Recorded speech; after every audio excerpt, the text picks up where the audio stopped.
winner of the Rising Star Awards. Congratulations, and how are you feeling? I'm speechless, to be honest. I wasn't expecting her at all. Within engineering, there's very few women actually on the tools, and I think being one of the many few sort of showed in my favour. Just been awarded a place on a higher apprenticeship programme, so I'm starting a HND soon. Fantastic. So that's my next step, and obviously proceed throughout my career, and I'll just do whatever I can, really.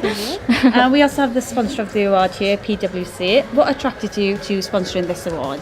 Well, from us, it's a real privilege to sponsor this particular award. The business benefits of actually having diverse and inclusive teams are really well set out, and yet we still see women really underrepresented in major senior positions. So actually, for us as an organisation, the Rising Star really fitted with our values around doing the right thing, and it's fantastic to see a great winner like this this evening. That's brilliant. Thank you very much, and congratulations. Thank you. Thank you. Thank you.